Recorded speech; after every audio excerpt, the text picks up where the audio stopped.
Hola, bienvenidos a Reporte Climático, periodismo de soluciones para un mundo en constante cambio. Mi nombre es Iván Carrillo y me da mucho gusto que nos acompañen en este espacio que reúne a las voces expertas de Latinoamérica en busca de soluciones contra el problema que nos afecta a todos, la crisis del clima. Información, participación y movilización son los tres ejes sobre los que debe construirse una ciudadanía preparada para adaptarse y mitigar el cambio climático. Hoy hablaremos al respecto con Henry Córdoba Brán, quien desde el Perú nos comparte la experiencia del movimiento ciudadano frente al cambio climático. ¿Qué podemos aprender en otros países de esta iniciativa? Los invito a descubrirlo luego de un recorrido por las noticias más importantes sobre el clima en el mundo. Elevación del nivel del mar, pérdida de biodiversidad, alteraciones del ciclo del agua y aumento de enfermedades transmitidas por mosquitos son algunas de las amenazas del cambio climático en el Mediterráneo, de acuerdo con un informe preliminar de la ONU al que tuvo acceso la agencia AFP. El documento destaca que en la región viven más de 500 millones de personas y los riesgos solo podrían prevenirse con un calentamiento global inferior a los 2 grados Celsius.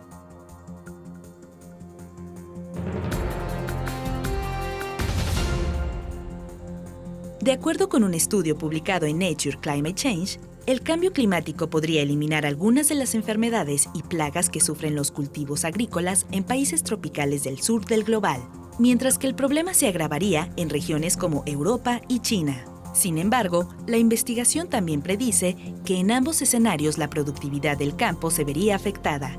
Una evidencia más de que todos los países del mundo deben mejorar sus estrategias de adaptación y mitigación frente a la crisis del clima.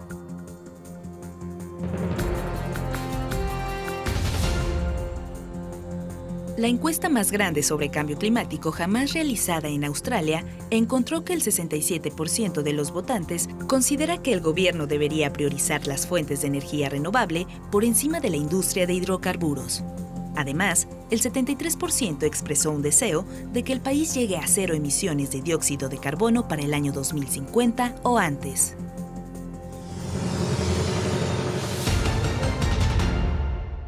Pocos países tienen una diversidad tan peculiar como Perú. En su territorio, donde se conjugan la selva y los glaciares, están presentes 27 de los 32 climas descritos en el mundo. Sin embargo, esta riqueza lo coloca en una situación de riesgo que no podemos ignorar. Perú es uno de los países más vulnerables frente al cambio climático porque tenemos 7 de las condiciones vulnerables de las 9 que identifica el IPCC, que es, como ustedes saben, el panel de científicos de Naciones Unidas para el Cambio Climático. Desde las zonas marino-costeras, que son zonas inundables, hasta las zonas en donde se generan el agua para el Perú, que es una zona de glaciares, en el caso de la cordillera de los Andes, que en general se calcula que en los próximos 30 años vamos a perder 22% de glaciares, que constituyen además el 71% de los glaciares tropicales del mundo. En este sentido, un estudio de Tyndall Center en Inglaterra ha indicado que tan solo después de Bangladesh y Honduras, Perú es el tercer país más vulnerable al cambio climático, con consecuencias que van mucho más allá de modificaciones en el paisaje. Lo que va a generar es un proceso también migratorio de poblaciones vulnerables, que son justamente las poblaciones que se ubican en las zonas en las que el cambio climático va a tener un impacto considerable, tanto las poblaciones andinas como las poblaciones amazónicas. Los pueblos indígenas originarios que viven en la Amazonía, que también están sufriendo el impacto del cambio climático, van a ser uno de los más damnificados en este proceso.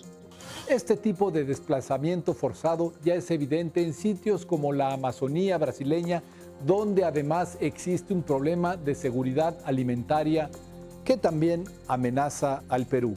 En los últimos años hemos tenido, aparte de las pérdidas de glaciares, fenómenos climatológicos como los niños costeros, que se han incrementado con mayor frecuencia en los últimos años, pero también los periodos de sequía altamente, digamos, conflictivos y que afectan a la ciudadanía en las zonas surandinas del país. Esos son, digamos, uno de los efectos más dramáticos que se están sintiendo del cambio climático en el país, pero que también impacta en la seguridad alimentaria, porque el Perú, que es un país con diferentes pisos ecológicos para la producción alimentaria y que de alguna forma cubre un buen porcentaje de los alimentos en el país, está generando en los últimos años que los campesinos, las campesinas, varíen su producción de productos como por ejemplo la papa, la quinoa, el trigo, porque ya las temperaturas no son iguales como eran hace 20 o 30 años. Pese a estos riesgos, Perú cuenta con una gran fortaleza, su ciudadanía, que se ha organizado en iniciativas como el MOSIC, movimiento que actualmente encabeza Henry Córdoba. El Movimiento Ciudadano frente al Cambio Climático tiene 12 años de acción climática, que es como le denominamos a nuestra participación dentro de la construcción de la ciudadanía ambiental en el país, pero se adscribe dentro de un conjunto de organizaciones que son, digamos, las organizaciones sociales, las primeras que están frente a las acciones que buscan generar políticas ambientales favorables para el país y que de alguna forma contrarresten esta situación de vulnerabilidad que tiene el país. El MOSIC es parte de CAN Latinoamérica, que es una organización de países o de países de la región que están adscritas a CAN Internacional, que son un actor importante dentro de las negociaciones de las COP que se generan año tras año y en donde estamos participando junto con países como Bolivia, Argentina, Chile, Nicaragua, Colombia, Ecuador. Y en estos espacios es donde discutimos de manera regional también cuáles van a ser nuestras estrategias de incidencia frente, no solamente a nivel nacional, sino en el contexto internacional, por ejemplo, cuando se realizan los diálogos interseccionales, cuando se realizan también los diálogos en las propias COP, y ahí planteamos cuáles son las exigencias desde la sociedad civil. Este esfuerzo vino a sumarse al trabajo que antaño realizan los pueblos originarios del Perú y en los últimos años se ha enriquecido con el ímpetu de la juventud. Las organizaciones de pueblos indígenas están organizadas en el país a través de sus representaciones nacionales. En el caso de AIDC, por ejemplo, que es la central que articula a las organizaciones de pueblos indígenas de todo el país y que tienen un asiento dentro de la Comisión Nacional de Cambio Climático, al igual que está las compañeras de ONAMIAP, que es la Organización Nacional de Mujeres Andinas Amazónicas del Perú, que también han presentado, sobre todo en los últimos años, muchos aportes a la construcción de la política ambiental. Los jóvenes, por su lado, organizados en colectivos como, por ejemplo, Viernes por el Futuro, que han estado muy activos en los últimos años también a raíz de esta corriente mundial de jóvenes que también participa activamente en los procesos de exigencia para mejoras frente al cambio climático. Y estos dos actores se encuentran representados en la Comisión Nacional de Cambio Climático en el país. Y nos parece que ese es un elemento importante porque ayuda a que sus propuestas y sus exigencias estén en diálogo con el Estado. Así, el proceso participativo que Henry Córdoba llama ciudadanía climática logró en el 2018 algo que pocos países han conseguido: la promulgación de una ley marco de cambio climático. La ley marco de cambio climático establece primero, y creemos que es un valor importante, el proceso participativo de la construcción de las medidas de adaptación y mitigación. Segundo, esta ley marco de cambio climático también establece que las NDC puedan ser, las contribuciones nacionalmente determinadas, puedan ser el elemento fundamental de la Estrategia Nacional de Cambio Climático para el país. Además, es una estrategia o es una ley que busca que se descentralice también la construcción de estas medidas de adaptación y mitigación. Y finalmente, nos parece que otro factor importante es que dentro de la ley de marco de cambio climático también se apunta a que se genere un proceso participativo en la construcción del presupuesto de la República, aunque esto finalmente todavía no se aterriza porque los últimos presupuestos de la República que tenemos en el país más bien han ido en sentido contrario a lo que la ley busca, y esta es una de las tareas que tenemos pendientes como país de cara a los próximos años. A la par, la sociedad civil organizada de Perú ha tenido que movilizarse para detener propuestas que representan un retroceso en la mitigación y adaptación al cambio climático. Hemos hecho incidencia, por ejemplo, en que no se apruebe una ley Ley General de Hidrocarburos que se pensaba actualizar hace un par de años aquí en el país, y fue la ciudadanía organizada la que ha detenido esa discusión en el Congreso de la República, porque lo que buscaba era aumentar a 20 años el tiempo de concesión de los proyectos de hidrocarburos y de gas aquí en el país. El país tiene dentro de su marco legislativo y normativo la oportunidad de incluir a las contribuciones nacionalmente determinadas dentro de una estrategia nacional. La construcción de esta estrategia nacional, que ahora va a tener que ser del 2021 al 2050, es el reto que tenemos por delante, porque es en la Estrategia Nacional de Cambio Climático en donde se va a ver reflejadas las contribuciones nacionalmente determinadas. El Perú, en el año 2020, a finales del año 2020, ha propuesto aumentar sus contribuciones a la reducción de un 40% de sus emisiones de gases de efecto invernadero. Pero esto, que es un anuncio, tiene que verse reflejado con indicadores claros, con metas establecidas y con presupuestos que tengan un enfoque de cambio climático. Y ese es el reto hoy en día para el país. Para remontar estos desafíos es necesario una base científica y técnica sólida como la que utiliza precisamente el movimiento ciudadano frente al cambio climático. En los últimos años, sobre todo, se ha estado generando mucha información a partir también de lo que se recoge de los informes del IPCC a nivel mundial.